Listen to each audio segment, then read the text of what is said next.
अभी कौन पहुंचा क्लास में? Mukesh, welcome to the class बेटा। Good evening ma'am.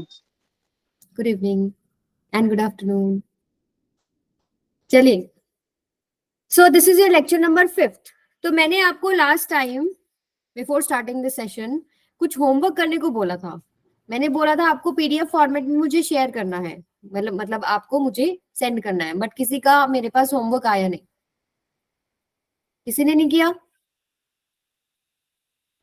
चेक भी नहीं किया पीपीटी। चलो मुझे नहीं भेजा हो कोई बात नहीं, चेक भी नहीं किया। देखिए ऐसे नहीं करना बेटा, मैं ज्यादा सवाल भी नहीं दे रही हूँ, लेकिन आई एक्सपेक्ट कि आप क्वेश्चन सॉल्व करके मुझे भेजें। ठीक है, that is very very very necessary अगर आप किसी भी कंपटीशन की तैयारी कर रहे हो। ठीक है, कितने सवाल थे? आपने सवाल देखे हैं पीपीटी में? लास्ट में कितने क्वेश्चन थे? मैक्सिमम 5 to 6 क्वेश्चन थे, आप वो भी नहीं सॉल्व कर रहे हैं। ठीक है, अब आज से जो भी होमवर्क मैं दे रही हूँ, please share that homework with me. ठीक है, ज्यादा नहीं है, थोड़ा थोड़ा हम कर रहे हैं प्रैक्टिस, तो आपकी भी प्रैक्टिस रहेगी और आपका कॉम्पिटिशन्स की तैयारी भी सही चलेगी। बट अगर आप जो मैं आपको करने को देती हूँ आप करोगे नहीं तो कैसे चलेगा? करोगे ना अभी सभी? Yes ma'am. ओके, चलिए फिर हम वो क्वेश्चंस डिस्कस करेंगे क्लास में, कुछ उन्हीं में से। सो this is your lecture number 5 और सबसे पहले हम करेंगे रिवीजन। बताइए क्या पढ़ा था हम लोगों ने लास्ट क्लास में? Any idea? एनी आइडिया बेटा? न्यूमेरिकल्स किए थे? Yes ma'am. यस, हमने टाइप्स ऑफ न्यूमेरिकल्स डिस्कस करे थे। Mirror ma'am height formula. Of object and height of image equals to minus we by u. Yes, सबसे पहले हमने कुछ क्वेश्चंस करे थे, 1/v plus 1/u is equal to 1/f। ठीक है, वन टाइप ऑफ न्यूमेरिकल बनता है इस फॉर्मूले पे। ठीक है, फिर हमने किया magnification is equal to height of image by में height of object that is equal to minus we by में यू। एक टाइप ऑफ न्यूमेरिकल बनता है इसके ऊपर। ठीक है, this is first type, this is second type, ma'am and जो option third, magnification. M is magnification. Yes, और थर्ड टाइप होता है combination of first and second. ठीक है, जिसमें दोनों फॉर्मूला शायद आपको यूज करने पड़ जाते हैं। तो ये सारी डिस्कशन हमारी लास्ट क्लास में हुई थी, जिसमें मैग्निफिकेशन से रिलेटेड हम यहाँ पर थोड़ा दोबारा डिस्कस करेंगे। How to read magnification. मान लीजिए मैग्निफिकेशन की वैल्यू +1 है। प्लस का मतलब होता है इरेक्ट है, इमेज क्या है? इरेक्ट है, वर्चुअल है। और नेगेटिव का मतलब क्या होता है बेटा? इन्वर्टेड है, रियल है। 1 अगर मैग्निफिकेशन इक्वल्स टू 1 आता है, इसका मतलब ऑब्जेक्ट और इमेज का जो साइज है वो सेम है। अगर ग्रेटर देन 1 आता है तो ऑब्जेक्ट और इमेज के साइज में डिफरेंस है, आपके पास इमेज बड़ी है, मैग्नीफाइड है। और लेस देन 1 आता है तो आपके पास इमेज डिमिनिश्ड होती है। सो अगर इसको हम रीड करें m इक्वल्स टू -0.5, तो क्या क्या डेटा आपको समझ में आता है बताइए? इमेज कैसी है? Yes Tushar? That image is inverted, hmm real and diminished. Yes, ठीक है, तो इन्वर्टेड है क्योंकि नेगेटिव साइन है, लेस देन 1 है इसका मतलब डिमिनिश्ड है, और आपके पास छोटी है, मतलब डिमिनिश्ड मतलब लेस देन 1, आपके पास आंसर आ गया। सो इस तरीके से आपको मैग्निफिकेशन को रीड करना आना चाहिए। पहले साइन चेक करते हैं, उसके हिसाब से वर्चुअल है या रियल है, और हम फिर नंबर देखते हैं। वो नंबर अगर इक्वल टू 1 है, सेम साइज, ग्रेटर देन 1 है तो मैग्नीफाइड, लेस देन 1 है तो डिमिनिश्ड होता है। और इसी से रिलेटेड हम लोगों ने न्यूमेरिकल्स डिस्कस करे थे। अब आपका एक छोटा सा असेसमेंट, ये क्वेश्चन मैंने आपको करने के लिए दिया था, बहुत ही इंपॉर्टेंट क्वेश्चन है।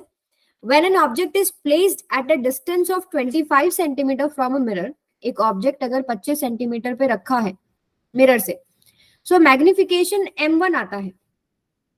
Object is move 15 centimetre further away with respect to the earlier position. अब उसकी जो पहले पोजीशन है यानी 25 सेंटीमीटर, उसके विद रिस्पेक्ट टू 15 सेंटीमीटर और दूर कर दिया जाता है, एंड द मैग्निफिकेशन बन जाता है m2। ठीक है, अगर आपके पास m1 बाय m2 4 के बराबर है, रेशियो आपको दे दिया m1 बाय m2 4 है, तो आपको फोकल लेंथ निकालना है मिरर का। ठीक है, आपको क्या क्या डेटा गिवन है? u is equal to -25 centimetre, और इस केस में मैग्निफिकेशन आता है m1, इसको हम u1 मान लेते हैं, चलो यू ही मान लीजिए। ठीक है, फिर उन्होंने बोला इस पोजीशन से 15 सेंटीमीटर और दूर कर दिया गया है, तो मैग्निफिकेशन आता है m2। ठीक है, अब आपको रेशो दे रखी है m1 बाय में m2 इज इक्वल टू 4 और आपको फोकल लेंथ निकालना है। So give it a try. आपके पास 2 मिनट है, 3 मिनट लीजिए आप इस क्वेश्चन के लिए। बहुत ही इंपॉर्टेंट क्वेश्चन है, आपके जितने भी कॉन्सेप्ट है इसके अंदर सारे लगेंगे बेटा। ठीक है, एक बार कोशिश करो। फोकल लेंथ और मैग्निफिकेशन को कैसे कनेक्ट कर सकते हैं, ये चीज आपको सीखनी है आज। फॉर्मूला जितना भी है मैग्निफिकेशन के याद करें कितना है, और मिरर फॉर्मूला क्या है, ट्राई टू कनेक्ट इट और बताइए कितना आंसर आएगा। ये आपका छोटा सा टेस्ट है।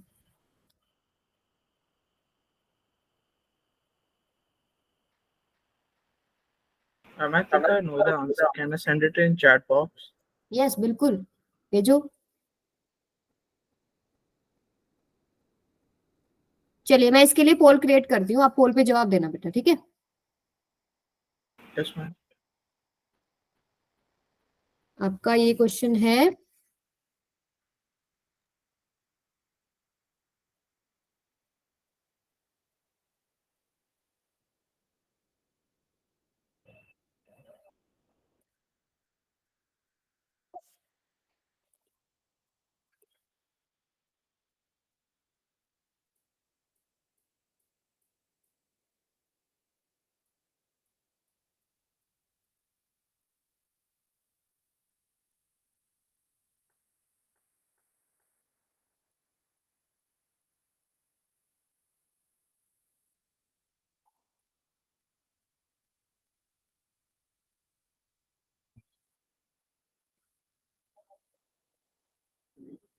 हाँ जी बताइए।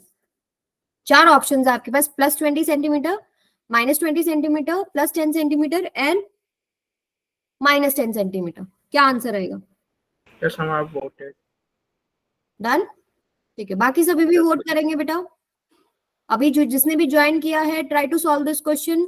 आपको जो डेटा गिवन है वो मैंने लिखा हुआ है।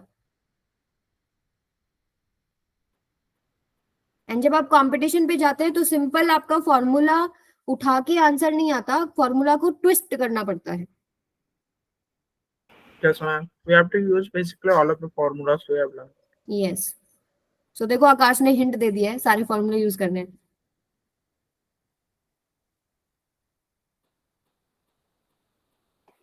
आप सभी वोट करेंगे जो भी आपको आंसर लगता है।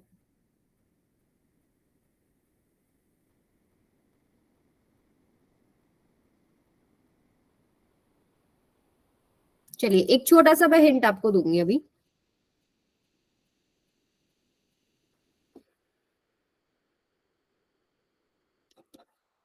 मैग्निफिकेशन क्या होता है? -v बाय में u। Minus V by U. ठीक है, और आपको एक फॉर्मूला यूज करना है 1/f equals to 1/u plus में 1/v। अब देखिए हमें रेशियो दे रखा है m1 m2 का, और हमें 2 पोजीशंस दे रखी हैं, एक -25 पे है और एक -25 -15। ठीक है, 15 मीटर आप 15 सेंटीमीटर आपने और पीछे कर दिया, मतलब कहां पर है वो? -25 -15, यानी कि कितना हो गया ये? -40 सेंटीमीटर के ऊपर ऑब्जेक्ट रखा है सेकंड केस में। ठीक है, लेकिन इमेज डिस्टेंस वगैरह हमें कुछ भी नहीं दे रखा, तो हम इमेज डिस्टेंस को थोड़ा सा चेंज कर सकते हैं यूजिंग दिस फॉर्मूला। हम मैग्निफिकेशन और फोकल लेंथ को कनेक्ट करेंगे, यू हमें गिवन है। ठीक है, तो यहां से अगर हम इसको सॉल्व करते हैं, so 1/v is equal to 1/f minus में 1/u। टेक एलसीएम, fu ये आएगा u माइनस में f 1/v। यहां से आपके पास v की वैल्यू आती है fu बाय में u माइनस में f। ये v की वैल्यू उठा के अगर हम इस फॉर्मूले में पुट करते हैं, सो मैग्निफिकेशन बन जाएगा आपके पास -fu बाय में u इंटू u माइनस में f। अब देखो u से u कैंसिल हो गया, और ये माइनस को भी मैं अंदर ले जाती हूँ, ये आएगा f। ये माइनस को मैंने इस ब्रैकेट के बाहर लेके अंदर, ब्रैकेट के अंदर ले लिया, तो ये आएगा आपके पास f माइनस में u। ये मैग्निफिकेशन का फॉर्मूला हो गया। अब बताओ, आपको क्वेश्चन में फोकल लेंथ भी गिवन है, m भी गिवन है और u भी गिवन है। फोकल लेंथ गिवन है, क्या निकालनी है? ठीक है, क्वेश्चन में फोकल लेंथ एक वेरिएबल है जो आपको निकालना है, u और m आपको दोनों गिवन है। अभी इसके अंदर आपको पुट करना है, एक बार -25 पुट कीजिए u की जगह पर और m को m1 पुट करें, एक बार इसी के अंदर u की वैल्यू पुट करें -25 -15 यानी -40 और m की वैल्यू m2 पुट करें, दोनों को डिवाइड करें और m1 बाय m2 की वैल्यू 4 को यूज करके f की वैल्यू अब निकाल के आप कॉल पर आंसर करेंगे। ठीक है, अभी आपकी कैलकुलेशन चेक होगी।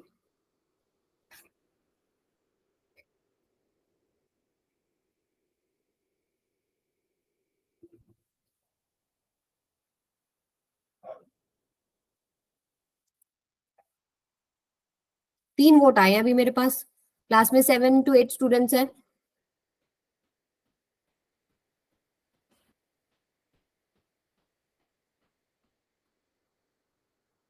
यहां तक किसी को कोई डाउट है तो पूछो बेटा, कोई भी डाउट है तो बताओ।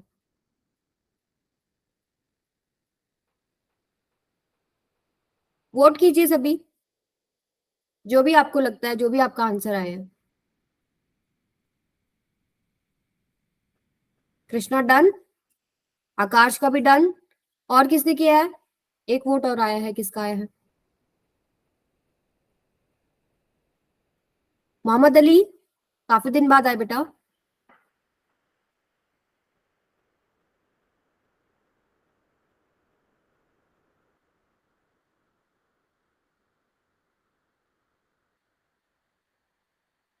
देखिए बताते जाओ मुझे। पहला मैग्निफिकेशन m1, फोकल लेंथ मुझे नहीं पता, f मुझे यहाँ भी नहीं पता, u की वैल्यू कितनी है -25, ठीक है, और m2 कितना आपके पास, f मुझे नहीं पता, फोकल लेंथ तो दोनों ही केस में सेम ही रहेगी, मिरर तो सेम है, f माइनस में -25 -15, ठीक है, -25, देन पीछे और ले गए तो आपके पास कितना हो गया -40, यानी कि अगर हम इसको सॉल्व करें ये बनेगा आपके पास f बाय में f प्लस 25 और ये बनेगा आपके पास f बाय में f प्लस 40, ठीक है। अब आप इक्वेशन नंबर 1 और इक्वेशन नंबर 2 को अगर डिवाइड करते हैं तो m1 बाय में m2 किसके बराबर आ गया?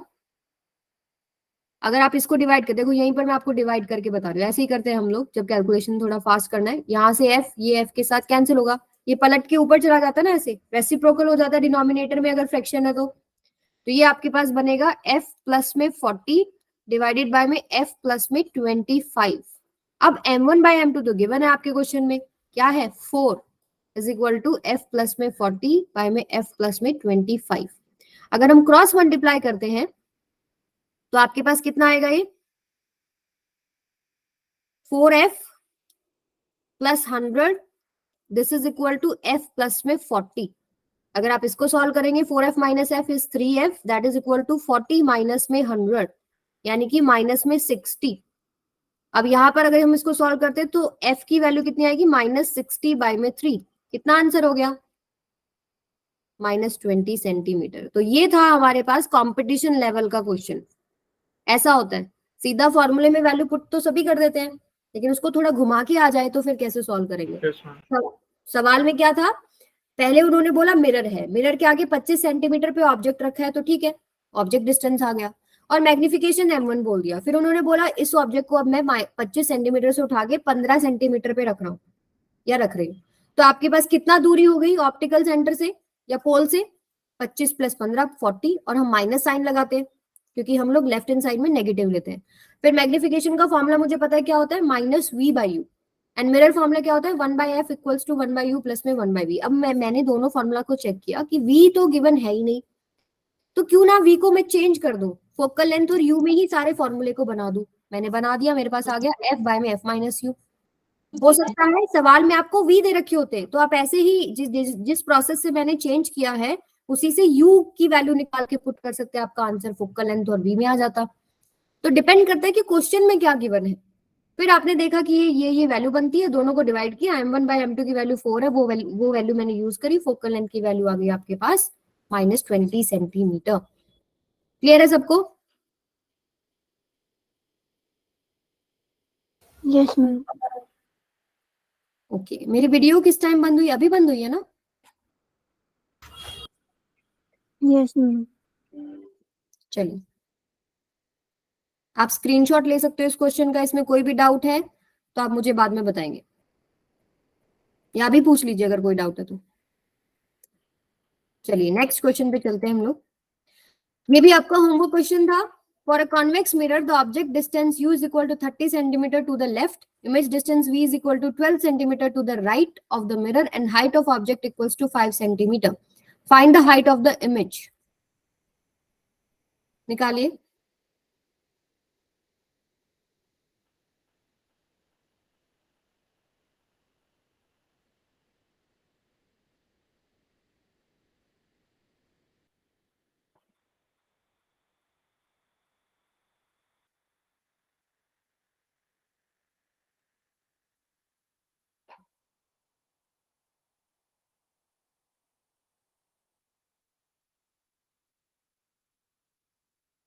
सिद्धार्थ, आपकी पहली क्लास है बेटा? सिद्धार्थ मोर।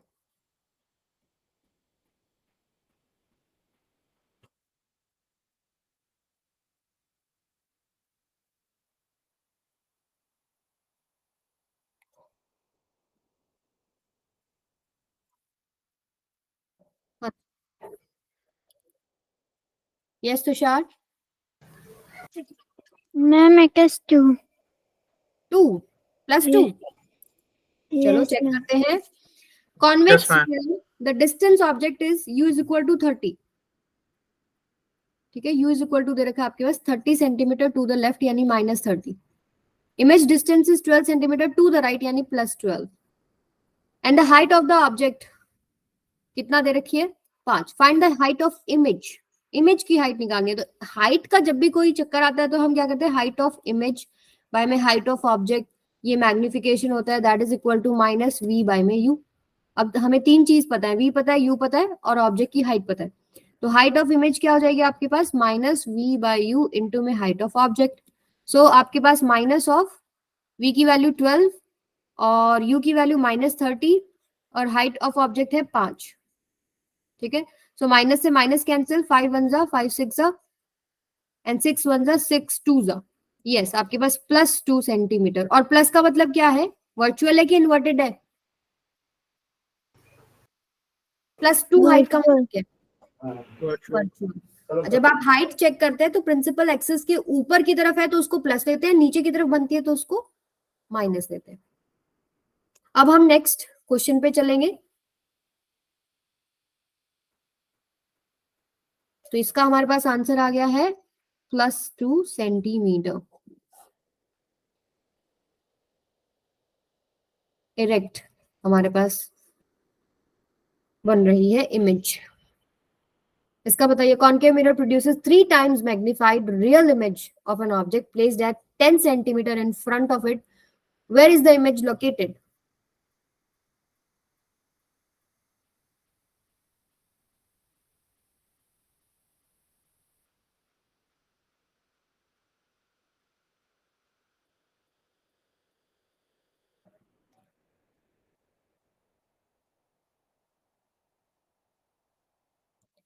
मैग्निफिकेशन देखो कितनी है,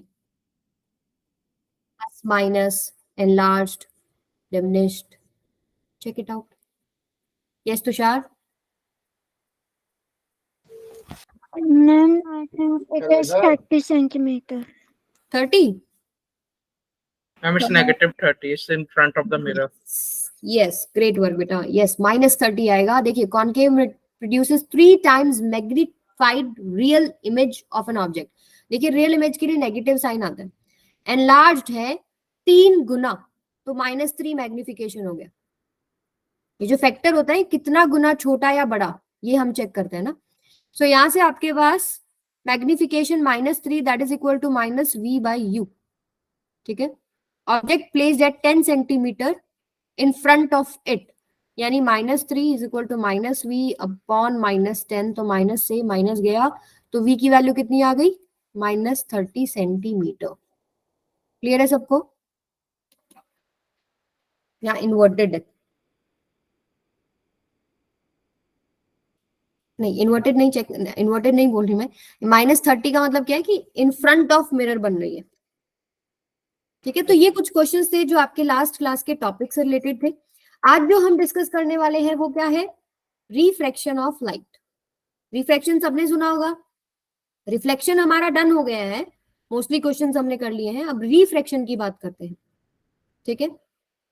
सो देखिए, आपको एक बात तो पता है कि लाइट जो है वो एनर्जी का फॉर्म है, वो हमें सेंसेशन ऑफ विजन देता है, और लाइट रे हमेशा स्ट्रेट लाइन में ट्रेवल करती है, ये चीज हम लोग ऑलरेडी पढ़ चुके हैं। अब हम रिफ्रैक्शन पे जाएंगे आगे। रिफ्लेक्शन के कुछ लॉज हैं वो हम रिवाइज कर लेते हैं। इंसिडेंट रे होती है, रिफ्लेक्टेड रे होती है, फिर नॉर्मल होता है, एंगल ऑफ इंसिडेंस नॉर्मल के साथ इंसिडेंट रे का, देन आपके पास एंगल ऑफ रिफ्लेक्शन नॉर्मल के साथ रिफ्लेक्टेड रे का, और all lie in the same plane and angle i is equal to r होता है। अब रिफ्रैक्शन क्या होता है? Change in the direction of propagation of a ray of light when it travels obliquely from one medium to another transparent medium is called refraction of light. जैसे मान लीजिए आपके पास ये एक स्लैब है, ऊपर एयर है, नीचे ग्लास है, ठीक है, और ग्लास आपको पता है कि डेंसर होता है, और जो एयर होती है वो रेयर होती है, रेयर मीडियम होता है। अब इंसिडेंट रे अगर आती है, नॉर्मल के साथ कुछ एंगल बनाएगी, एंड जब दूसरे मीडियम में जाती है तो वो सीधी नहीं जाती है, वो टूवर्ड्स नॉर्मल जो है बेंड हो जाती है, जब वो रेयरर से डेंसर मीडियम में जा रही है, ठीक है। तो रेयर से डेंसर में जाने में क्या हो रहा है कि टूवर्ड्स नॉर्मल लाइट रे बेंड हो रही है, ठीक है। तो अब दोबारा से अगर वो लाइट रे बाहर जा रही है, डेंसर टू रेयर जा रही है, तो क्या होता है, ग्लास टू एयर, अब वो सीधी नहीं जा रही है, अवे फ्रॉम दी नॉर्मल जाती है।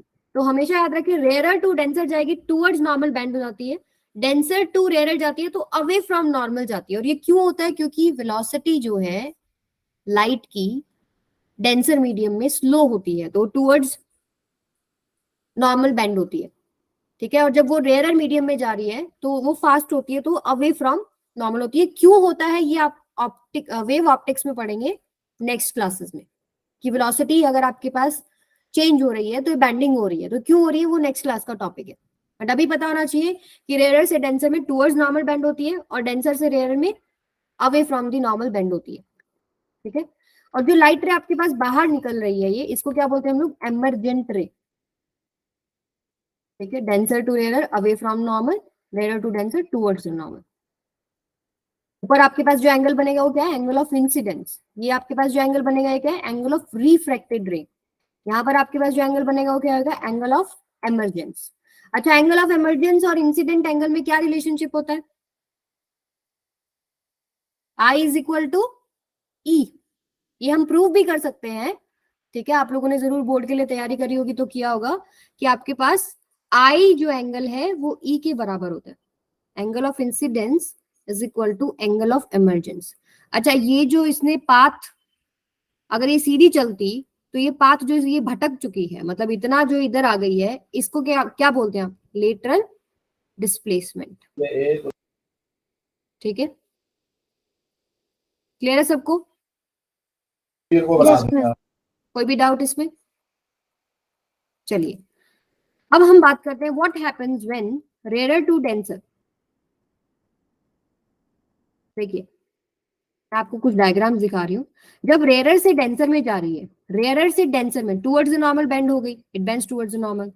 वेलोसिटी क्या हो रही होती है? डिक्रीज हो रही होती है। When it is bending towards the normal मतलब वेलोसिटी डिक्रीज हो रही है। डेंसर टू रेयर में जब जा रही है तब क्या हो रहा है? मान लीजिए ग्लास एयर में जा रही है, अवे फ्रॉम द नॉर्मल, ठीक है। When it is bending away from the normal तो समझ लीजिए क्या है आपके पास? वेलोसिटी इंक्रीज हो रही है। और जब आप नॉर्मली ही कोई लाइट रे डालते हैं तो क्या होगा? अनडेविएटेड चली जाती है, सीधी चली जाएगी, ना टुवर्ड्स नॉर्मल ना अवे फ्रॉम नॉर्मल, सीधी। It passed undeviated. तो ये तीन केसेस है, दिमाग में फिट करो। Rare to denser, velocity decrease हो रही है, bending towards normal. Denser to rare, velocity बढ़ रही है, bending away from normal. Along the normal it passes undeviated, ठीक है। यहाँ पर आपके पास वेलोसिटी डिक्रीज यहाँ भी हो रही है क्योंकि मीडियम चेंज हो रहा है, बट अनडेविएटेड होती है। अब बात करते हैं थोड़ी सी मस्ती की, किस टाइम करेंगे हम लोग। तो सबसे पहला आपके पास क्वेश्चन है, if a ray of light strikes the glass slab at 30 degree with the surface of the slab, what is the angle of incidence? Comment कीजिए बेटा,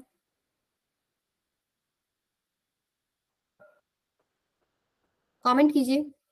ए, ए, श्योर? सभी बच्चे यही बोल रहे हैं? दोबारा स्टेटमेंट पीजिए बोल रही हूँ, पढ़िए. If a ray of light strikes the glass slab at 30 degree with the surface of the slab, angle of incidence क्या था? नॉर्मल के साथ जो एंगल था, आपने सरफेस के साथ एंगल 30 दिया है, नॉर्मल के साथ कितना हो जाएगा? 60 डिग्री. यस मुकेश, 60 डिग्री हो जाएगा बेटा. क्या हो रहा है देखिए यहाँ पे, आपके पास ये होता है नॉर्मल, लाइट रे ऐसे इंसिडेंट करी गई है, सरफेस के साथ बोला, देखिए 30 degree with the surface of the slab. यहाँ पर 30 है तो ये पूरा एंगल कितना होता है? 90. ऐसे है ना, ये कितना एंगल है? ये 90. तो एक 30 है तो दूसरा कितना हो जाएगा? 60. एंगल ऑफ इंसिडेंस क्या होता है? इंसिडेंट रे नॉर्मल के साथ जो एंगल बनाती है. तो राइट आंसर क्या है आपके पास? 60. तो एक ही बच्चे का करेक्ट हुआ, दो का, मुकेश एंड कृष्णा. चलिए अब नेक्स्ट सवाल कीजिए आप. If a ray of light strikes the glass slab normally, what is the angle of incidence? A, B, C, D, come on, come on. Yes, Ali. D. Sir, ma'am, I accidentally sent A. क्या आकाश? Sorry, ma'am, I accidentally typed A. I was in a hurry. Okay, okay. Ma'am, for the previous one, I think it was C on 60, or it was C for 40 and B for 60. अच्छा, options अलग है क्या? Let us check then. Yes, B is correct. तो आप लोगों ने क्या answer किया था? आंसर फिर भी ए आया था ना सबका, मोस्टली का. Yes. वो हमारे को ऐसे याद है ना, A B C D S होता है, ये ए बी सी डी ऐसे लिखा हो. चलिए, if a ray of light strikes the glass slab normally, what is angle of incidence? So आकाश ने सबसे पहले दिया था, राइट? आंसर सबसे पहले आकाश ने दिया ना? Yes. No, ma'am, to Tushar. Tushar. Okay, yes, आपके पास आंसर है D. I is equal to 0 degree. Normal के साथ क्या एंगल बनाएगी? सीधी नॉर्मली आ रही है. अब आता है, if a ray of light strikes the glass slab at 30 degree with the surface of the glass slab, what is the angle of emergence?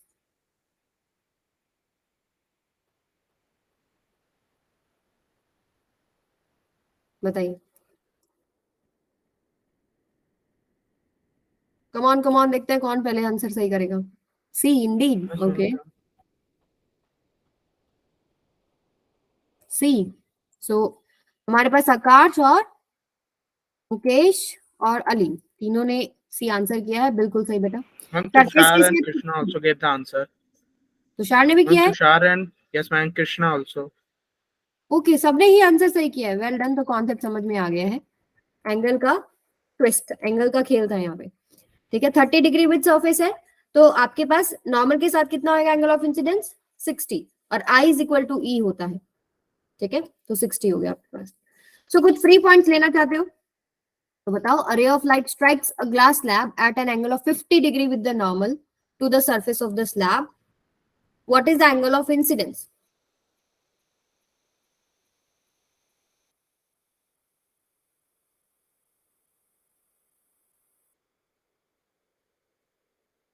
$25. दोबारा पढ़िए स्टेटमेंट.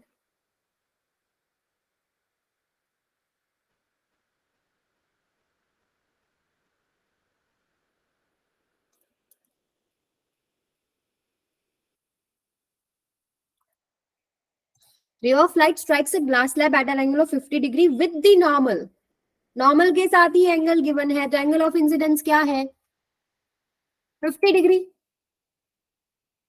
सबने गलत किया.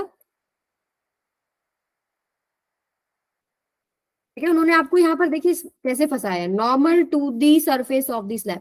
नॉर्मल टू दी सरफेस है ये, इसके साथ जो एंगल बनाया है वो आपको दे रखा है 50 डिग्री. सरफेस आगे आ गया तो हमें लगता है कि सरफेस के साथ दे रखा है, but normal to the surface के साथ 50 दे रखा है. ठीक है, चलिए नेक्स्ट पे आ जाइए. A ray of light gets deviated when it passes obliquely from one medium to another medium because.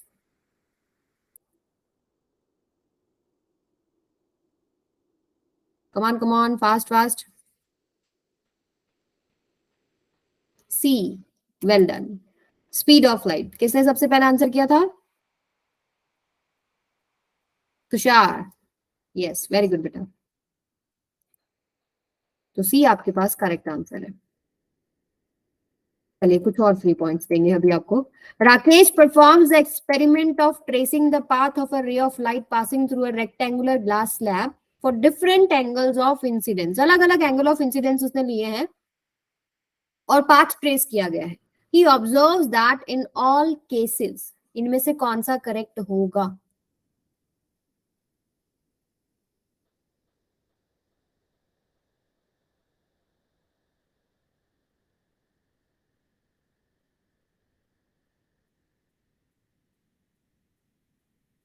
Yes, bending होती है।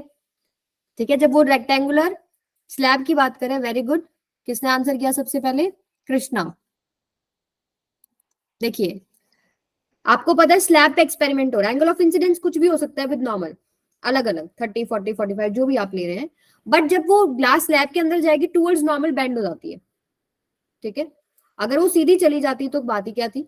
ये नॉर्मल हो गया, मान लो ये आपके पास एंगल ऑफ इंसिडेंस हो गया। अगर ये सीधी चली जाती तो ये वर्टिकली अपोजिट एंगल हो जाते, I is equal to R. But अब ये बेंड होती है तो हमेशा आर कम रहेगा, कोई भी एंगल ऑफ इंसिडेंस है आर जो आपके पास कम रहेगा। I is less than R, sorry I is greater than R and I is equal to E. ये तो केस में कोई प्रॉब्लम ही नहीं है, angle of incidence is equal to angle of emergence होता है। क्लियर है सबको? डन? थम्स अप कर दीजिए यहां तक सब कुछ समझ में आ गया तो। चलिए, तो नेक्स्ट आपके पास पार्ट आता है लॉज ऑफ रिफ्रैक्शन। पहला लॉ क्या कहता है कि इंसिडेंट रे, रिफ्रैक्टेड रे and the normal to the interface of two transparent media at the point of incidence all lie in the same plane. Interface किसको बोलते हैं? ये जो आपके पास सरफेस है, दो मीडियम्स को जो सेपरेट करता है, इसको इंटरफेस कहते हैं। तो यहाँ जो incident light at point of incidence, यहाँ जो इंसिडेंट लाइट आई, फिर यहाँ रिफ्रैक्टेड लाइट आई और जो नॉर्मल है, ये तीनों सेम प्लेन के अंदर होते हैं बेटा। ठीक है, फिर सेकंड आपके पास क्या है? Ratio of sine of angle of incidence to the sine of angle of refraction is a constant value. Sin I by sin R for the light of given color and for the given pair of media. जो भी pair of media है और जो भी color आपको given है उसके लिए sin I by sin R constant है. This law is also known as Snell's law of refraction. और इसको याद करने का एक easy तरीका मैं आपको बताऊं। आप हमेशा याद रखिए स्नेल्स लॉ को इस तरीके से कि जैसे फर्स्ट आपकी लाइट रे ट्रेवल कर रही है ऐसे, ठीक है, तो इस मीडियम का रिफ्रैक्टिव इंडेक्स ले लो μ1, इस मीडियम का एंगल ऑफ इंसिडेंस का हमें साइन लेना है, तो μ1 इंटू में sine i is equal to जिस मीडियम में वो गई उसका रिफ्रैक्टिव इंडेक्स एंड आपके पास ये क्या आएगा? Sine of R. ठीक है, यहां से आपके पास निकलता है sine I by sine are is equal to μ2 by में μ1। ठीक है, so sine I by sine R, ये μ2 बाय में μ1 क्या है? मीडियम सेकंड का refractive index with respect to first. ठीक है, वो एक कांस्टेंट वैल्यू आएगी, आप ऐसे भी याद रख सकते हैं। अदरवाइज आप ऐसे भी कह सकते हैं कि साइन ऑफ आई बाय में साइन ऑफ आर एक कांस्टेंट वैल्यू आती है for given pair of media and for given colour. ठीक है, यहीं पर मैं आपको थोड़ा सा बता देती हूँ, रिफ्रैक्टिव इंडेक्स का एक और फॉर्मूला होता है स्पीड ऑफ लाइट। मान लीजिए किसी भी मीडियम का रिफ्रैक्टिव इंडेक्स मुझे निकालना है, तो आप कैसे निकालते हैं? Speed of light in vacuum by speed of light in medium. ठीक है, ऐसे लिखते हैं ना, speed of light in vacuum by में speed of light in medium. तो यहाँ पर आप ऐसे भी लिख सकते हैं, म्यू को चेंज कर सकते हैं, speed of light in glass, sorry इसके लिए अगर आप लिखेंगे c बाय में v2, इसके लिए आप लिखेंगे c बाय में v1। तो ये चीज आपको न्यूमेरिकल्स में हेल्प करेगी, ये कनेक्शंस हैं इनके आपस में। ठीक है, चलिए आगे चलते हैं हम लोग। इन्होंने यही चीज दोबारा एक्सप्लेन कर रखी है जो ऊपर लिखा हुआ है, sine I by sine are is a constant value. इसी को आप रिफ्रैक्टिव इंडेक्स, अभी रिफ्रैक्टिव इंडेक्स कई बुक्स में हो सकता है आपको ऐसे बता रखा हो और कई बुक्स में इसको एन से भी लिखते हैं। ठीक है, जैसे आइस की बात करें, आइस में आपके पास अगर मैं नॉर्मल ड्रॉ करूं at the point of incidence, light रे कुछ बेंड होगी क्योंकि डेंस होती है आइस थोड़ी सी। तो sine I by sine r अगर मैं उसका निकालूं तो आपके पास आएगा 1.31, ठीक है। ऐसे ही डायमंड का अगर मैं निकालूं तो आपके पास आएगा लगभग 2.42। यहाँ पर भी आप चेक कर सकते हो दोनों के अंदर, जैसे डायमंड के अंदर बेंडिंग ज्यादा है, इसका मतलब ये डेंस ज्यादा है, और इसकी रिफ्रेक्टिव इंडेक्स की वैल्यू भी ज्यादा है, ये भी ये शो कर रहा है कि डेंसिटी उसकी ज्यादा है, ठीक है। अब बात करते हैं थोड़ा सा एक एक्सपेरिमेंट जो आप सभी बुक्स में पढ़ते हैं, कि जब आप एक वाटर ग्लास के अंदर, ट्रांसपेरेंट वाटर ग्लास ले लो, उसके अंदर अगर आप पेंसिल रखते हो तो आपको वो टूटी हुई दिखाई देती है, ठीक है। तो ये इसका जो रीजन है वो क्या है, रिफ्रेक्टिव इंडेक्स, सॉरी रिफ्लेक्शन ही है। अगर ये देखिए यहाँ पर आप देखेंगे लाइट रे यहाँ I and it bends away from the normal, जब वो वाटर से एयर में जा रही है, यहाँ पर भी bend away from the normal. अगर इन लाइट रेज को मैं, ये थोड़ा सा डायग्राम ऐसे, अगर इनको मैं पीछे एक्सटेंड करती हूँ ना तो वो यहाँ मिलती है, ठीक है। जैसे अगर मैं इसको एग्जैक्ट बनाऊं, मान लो ये आपके पास वाटर लेवल है, यहाँ पर आपने नॉर्मल डाला, यहाँ पर आपने इधर से देखना शुरू किया, मान लो यहाँ से आपकी सुंदर आंखें देख रही है इसको, तो क्या होगा, पेंसिल ऐसे दिखनी चाहिए थी। मैं आपको एग्जैक्ट बना के दिखा रही हूँ, जैसे इस डायग्राम में थोड़ा क्लियर नहीं है। मान लो ये आपके पास पेंसिल है, तो ये यहाँ आपको दिखाई देनी चाहिए थी, बट क्या होता है कि लाइट रे थोड़ी बेंड हो जाती है। जैसे यहाँ पर मैं दूसरा कलर लेती हूँ, मान लो ये मैंने एक नॉर्मल लिया, अगर लाइट रे यहाँ से जा रही है it bends away from the normal ऐसे, ठीक है।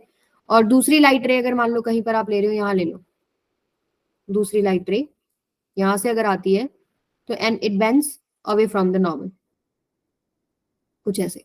जब आप इनको पीछे एक्सटेंड करते हैं ना इस तरीके से, तो ये ऊपर कहीं आपको मिलती दिखती है, लाइट रेस को अगर हम पीछे एक्सटेंड करेंगे तो ऊपर कहीं मिलती है, तो इसलिए आपको जहां वो लाइट रे मिलेंगी वो आपको दिखती है पोजीशन। तो इन पोजीशंस को अगर आप देखें तो एपरेंट पोजीशन जो आपको दिखाई देती है, और एक्चुअल पोजीशन क्या होती है, नीचे वाली जो एक्चुअल है। ये बात सबको समझ में आई? Yes, ma'am. आप ये डायग्राम वैसे इंटरनेट पे, मेरा थोड़ा सा ड्राइंग खराब बन गया है यहाँ पर, आप इंटरनेट पे सर्च करोगे ना, एग्जैक्ट आपको पीछे लाइट रेज जो है मिला के दिखाएंगे जहां पर वो एपरेंट पोजीशन दिखाई देती है, ठीक है। चलिए, सो यहाँ पर ये क्या कह रहे हैं, this is because of the refraction of light coming from the part of the pencil that is under water, the pencil appears bent, ठीक है। अब बात करते हैं हम लोग कुछ और फॉर्मूलाज की। Sine I by sine r क्या होता है, रिफ्रैक्टिव इंडेक्स होता है, ये तो हमने पढ़ लिया, इसको हम एन बोलते हैं। अब देखिए यहाँ पर आपको कई बार बुक्स में कुछ न्यूमेरिकल्स में नंबरिंग दी होती है ना, N21, मीडियम 1, मीडियम 2।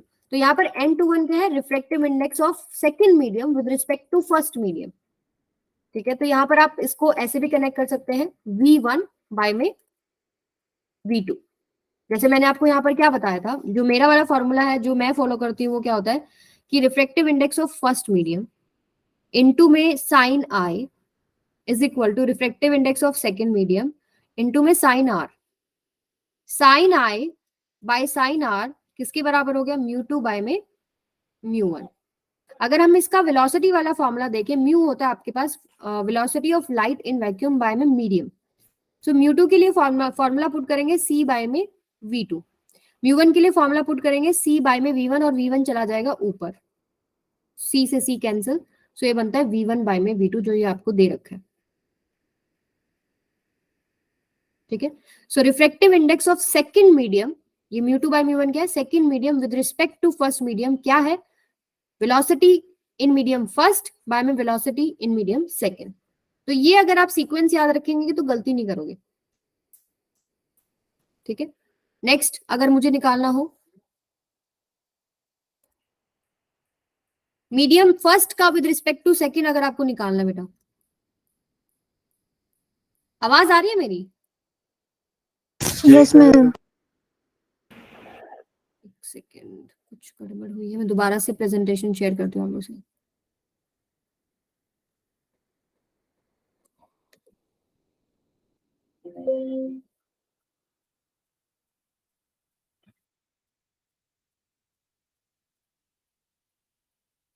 कहाँ थे हम, यहाँ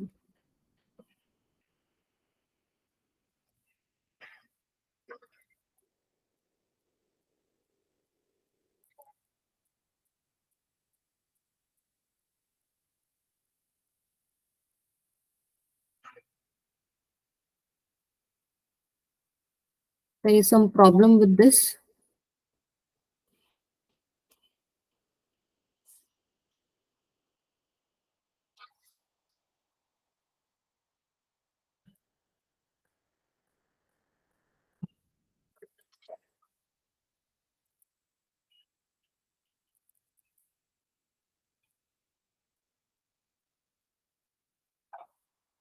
हाँ जी बेटा, इसमें कुछ प्रॉब्लम हो गई है। अभी आप लिख लीजिए कॉपी में, मैं आपको डिक्टेट कर रही हूँ। हाँ जी लिखिए। अभी हमने क्या लिखा था, N21 that is equal to V1 by V2 लिखा था, ये लिखा था ना। अगर N12 लिखना हो तो क्या लिखेंगे, 12 V2 बाई में V1, ठीक है, उल्टा हो जाएगा।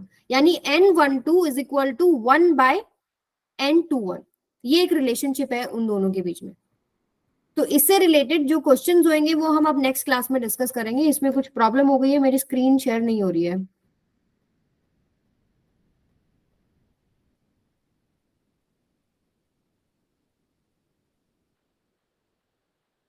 Okay, तो ma'am. आज होमवर्क सभी को करके आना है, उसमें होमवर्क एडेड है। Okay ma'am. रिफ्रैक्टिव इंडेक्स से रिलेटेड सवाल है एंड आपको उसके कुछ सॉल्यूशंस भी मिल जाएंगे। अगर आपको कोई डाउट रहता है तो आप उसको चेक कर सकते हैं।